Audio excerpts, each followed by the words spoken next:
Haleluya, haleluya bene data nanone. Reka tuganire ku magambo y'Imana aho tugiye gusoma mu rwandiko Paulo yandikiye Abaroma ibice 5 umurongo wa 3 n'uwa 4. Turaganira kuri mirongo 2 yonyine. Umurongo wa 3, ariko si ibyo byonyine, ahubwo twishimana mu makuba yacu, kuko tuzi yuko amakuba atera kwihangana, kandi kwihangana kugatera kunesha ibitugerageza, uko kunesha kugatera ibyiringiro. Nk'abakristo twe ubwacu ntidukwiriye kwishimira ibyiza gusa cyangwa imigisha, ahubwo no mu bihe bikomeye, amapfa, ibigeragezo, ibibazo bikomeye, ubona ibintu byakomeye cyane, dukwiriye kwishima kuko tuzi ko inyuma y'ibi byose, ibibazo, amapfa, byose, amatage, hari tukamenya ko nyuma yabyo byose hari ibyiza dutegereje kandi tuzabona. Niyo mpamvu umuhinzi ajya mu murima agahinga, izuba rigacana cyangwa se nirina cyane, agakomeza kwihangana, imvura yagwa gatoya cyane, ibya bindi yahinze ugasanga bireze. Muri make yarababaye cyane, ari yahinze cyangwa se yahinze yishimye cyangwa se anarushye anashonje, ariko akaba yiringiye ko nyuma hari ibyo kurya, hari amarunga azabona kubwo ari icyo yakoze. Ijambo riratubwiye ngo dukwiriye kwihangana ndetse tukanisha ibitugerageza. Ubundi iyo umuntu ari mu bibazo nibwo aba akwiriye kwihangana kugira ngo atava mu byizero, akihanganira ibimugaragaza, akabona ko hanze hari intambara. Ibyo byose byakabaye bimutera gukomera kugira ngo nawe abashe kuva muri ibyo bigeragezo amahoro, ahubwo adatsinzwe n'imigambi ya Satani. Ubundi kwihangana kwari gukwiriye kudutera kunesha, bigomba kugeraho nk'uko ijambo ryawe utsinda ahubwo bigomba kugeraho ubwawe utsinda ibikugerageza. Ubundi kwihangana nawe kuguma gusa kuba kwihanganira, ubundi ugomba kuba ukomeye, ufite uburambe, uhamye, mbese ibintu byose byaza bikugerageza ukaba wabasha guhangana nabyo. Noneho ibyo byose iyo ubigezeho nibwo nawe bigutera ibyiringiro byo kunesha. Ubundi umuntu atsinze ibigeragezo bimwongerera icyizere cy'uko n'ibindi byose n'ahazaza Imana ikomeje kumubaha, ibyiringiro nabyo bikarushaho kubifatika kandi agahora yuzuye ibyishimo. Uru rwandiko Paulo yandikiye Abaroma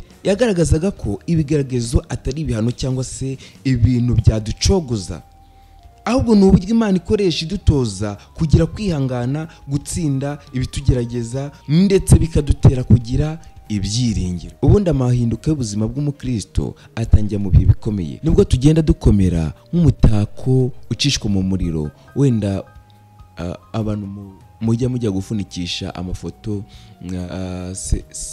certificate zanyu, mujya mubona ko ari bazinyuza mu muriro kugira ngo zibashe gukomera. Natwe rero nibwo tugenda dukomera ku bw'amakuba twanyuzemo. Ubundi kwihangana ni uburyo Imana yarashyizeho kugira ngo butwigishe kuba mu buzima bwihariye dufite. Kwihangana si ugucika intege, si ukwicecekera ngo ugume mu gahinda, ahubwo ni ukuguma ku Mana, ukwizera kwacu kudacogora n'ubwo ibintu bigoye. Ubundi kwihangana twemeza ko tugomba guhamya ko Imana ariyo dukesha byose, si imbaraga zacu bwite, ahubwo ni imbaraga z'Imana. Umuntu anyuze mu makuba akihangana, akomerera mu mitima no mu kwizera, kandi umuntu ufite ubunararibonye bwo gukomeza kwizera no hagati mu bibazo, kandi bigatuma abo buhamya ku bandi. Njya nkurikirana cyane abantu batanga ubuhamya, ahanini baba baraciye mu bibazo bikomeye cyane, ariko iyo ari kuvuga ku bibazo aciyemo bituma n'abandi bose babyumvishe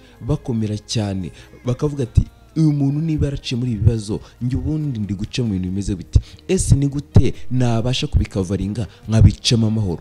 Ngayo nguko nuko Imana igenda idukomeza. Ubundi amakuba n'ibigeragezo kubyihanganiramo bitwigisha gukomera, ndetse natwe ubwacu tukaba ibyo twanyuzemo twabasha kubikomeresha abandi. Ariko si ibyo byonyine rero, ahubwo tujye twihangana no makuba yacu, kuko tuzi yuko amakuba atera kwihangana, kandi kwihangana nako ugatera kunesha ibitugerageza. Ubundi ibyiringiro ntibikwiriye gushingira ku by'isi ngo bishingiye ku mafaranga, ubuzima cyangwa izina, kubera ko umuntu ngakomeye ng'abantu barakomeye, ahubwo bishingira ku Mana. Iyo twihanganye tugatsinda, ibyiringiro byacu biba bikomeye cyane, kuko bishingiye ku byo twanyuzemo tukabona ukuri kw'Imana. Ubuzima bwa gikristo bundi ntago ari inzira y'ubusabane, ntago ari inzira y'ibyishimo gusa, ahubwo ni urugendo rwo kunyura mu makuba twiringiye, kandi tukagera ku byiringiro bitajegajega. Igihe wanyuze mu makuba uba wubatse intambwe ikomeye cyane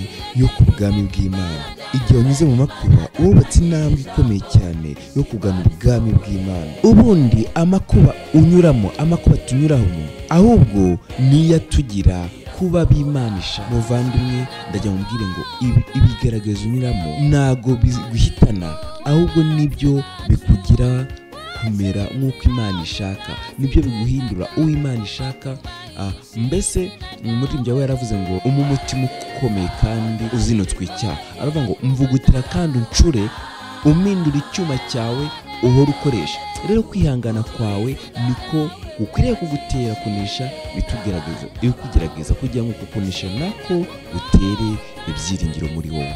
Haleluya. Nukuri aya magambo njye warankomeje cyane, bitumye mbasha gukomera, ariko ndakwinginga kubw'imbabazi z'Imana ngo nawe ubashe gukomera kubw'ibigaragazo urimo unyuramo. Haleluya. Nyagasani umucunguzi wacu Yesu Kristo, turagushima kuko uri Imana iturika tugaca mu makuba, urahora uri kumwe natwe, uduha imbaraga zo kwihangana no kunesha. Ndagusabira uyu mukozi wawe wenyine ujye umubera umurinzi mu rugendo rwe rwa buri munsi, umuha amahoro aruta byose, amakuba, imitego n'inzitizi byose ubihindura inzira yo kumukomeza mu kazi ke.